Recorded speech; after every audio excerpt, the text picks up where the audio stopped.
Hi, my name is Paridhi, and today I'm going to show you how you can get started with the Forms Unlimited Slack app. I'm going to show you how you can create a form and how users can submit that form and what it's going to look like. So once you've installed the app from formsandslack.com, you want to open up your dashboard, and you can do that by clicking on Forms Unlimited under Apps. Or if it's not there, just click on Add Apps and you can find the app under all the installed apps here. Once you click on this, you'll be directed to the About tab. Now you want to go to the Home tab, and you'll see all the forms and the posts that you've created in the workspace so far. You have three options here. You can create a form, you can create a poll, or you can set up a Zapier integration. So let's start by creating a new form today that lets you submit feedback on your workspace. So I'm going to click on Create Form and enter the title for the form, and then I add a quick description. Now you have a couple of form settings here. Each form is assigned to a channel and a keyword. Typing /form in a channel opens the form associated with that channel. When assigned to a keyword, the form will appear anytime someone types /form followed by the keyword in any of the channels. So I'll set the feedback channel as the default channel for this form. You also have a setting to echo the responses in the associated channel. Most of the times you want to select yes, but in case you feel like you don't want to clutter your workspace, you can select no, but be careful before selecting no, because if you don't have Zapier set up before you share this form publicly with your users, you could end up losing your responses. So I'm just going to select yes for this demo. Now I'm going to go in and type a form keyword, which is going to be feedback probably. And you also have an option to make the forms anonymous so that whenever users are submitting the form, it's completely anonymous. So I'm going to go and make this form an anonymous one. That's a good idea for a feedback form, probably. Now you have the option to add the form inputs to start building your form. I'm going to start by adding the rich text input, which will be for collecting the actual feedback. And if you go to the menu option here, you have a couple of options. I'm going to edit and set the question here, which would be feedback. And you see that it's updated here. And here you can enter the placeholder for this input field. So I'm just going to say, enter your feedback. And I'm probably going to add a date picker. Users can select the date for the feedback. And yeah, I'm going to go click on create. And you see that this form shows up here in your home tab with the name, description, and the channel and everything. Now, if you click on this menu, you have the option to preview the form. So this was the form that we created. You can see that this form is anonymous.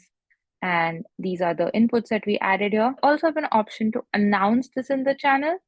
But before doing that, I'm going to show you how this form is accessible right now as well to the users. So if you go on the feedback channel and just type /form, click enter, you see the form pops up.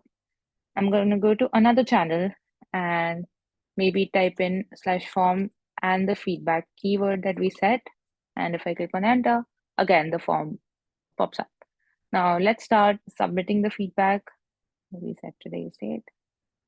Click on submit. And you see that the feedback channel has the form echoed in it, but it's anonymous, so it doesn't show the name. And I also get a personal notification which says that my response has been successfully submitted. Now, I was going to show you the announce option. So you also have the option to announce the form and edit the announcement message here. Now, if I click on announce, it's going to send an announcement in the selected channel.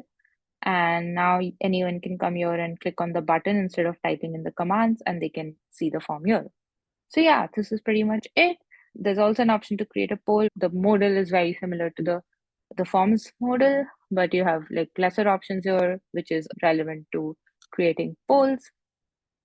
And we also have a Zapier button. So now let me show you how this works. I'm going to click on the Zapier button here, and this modal opens up where you can access your Zapier API key. So we're going to just save this for later, and I'm going to head to Zapier and click on create a new Zap. For the trigger, on Slack,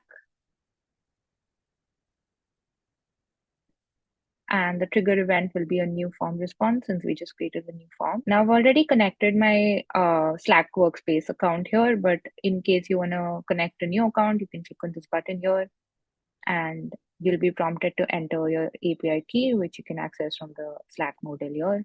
And if you take this and paste it here, yeah, you'll be able to access your account on Zapier. Now we'll come back here and select the already connected account that I have and click on continue. Now we're going to select the feedback form here that we just created and click on continue. And we can just test the trigger to see if the form is being pulled in correctly. It's going to take a while. And yeah, we see that the record was pulled. We can see all the input fields that we created for the form and also the title that we set for this form. Let's click on continue with selected record. And now we can connect our Google Sheets app as the event here. We're going to select the action event as create spreadsheet row because we want to create a new row every time a new form response is submitted, and connect your Google Sheets account here and click on continue. And these are a bunch of other settings that we can choose. So I've already created a Google spreadsheet for the feedback form responses here. I'll select this and the worksheet will be sheet 1. Now let me view the worksheet that I created real quick. So I've already created a Google Sheet and populated these column names here. So this one is for the form name, and these two will be mapped to the input fields that we created in the feedback form earlier. So now let's see if that works. You see here, as soon as I selected sheet 1, all these columns from Google Sheets was pulled in here, and now we can simply map whatever fields we want to map to the respective columns. So for the form name, I'm going to select the title for the feedback form that we created on Slack. For this column, we'll map the main feedback rich text field that we created. And for the date, we're going to select the date picker and click on continue. And here we can test this step to see if the placeholders that we set on Slack are being mapped to Google Sheets. Seems like that worked. Let's check on Google Sheets here. We can see that the placeholders are correctly mapped to the columns, and I'm just going to come here and click publish. We'll wait for this app to go live. Cool. So this app is published, and now let's go back to Slack and try creating a form response and see if that's mapped back to Google Sheets. So I'm going to click on submit form and enter a test response and select a random date and click on submit. Yeah, looks like the response was submitted here. And now let's go to Google Sheets and see if it was submitted there as well. And yeah, we can see that the response got submitted here as well. So yeah, it's really simple. It's designed to be easy and intuitive. You can create a form, you can create a poll, you can remove the forms or announce them in channels from here.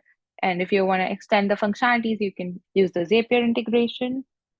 So yeah, hope you enjoy it, and I'm looking forward for your feedback.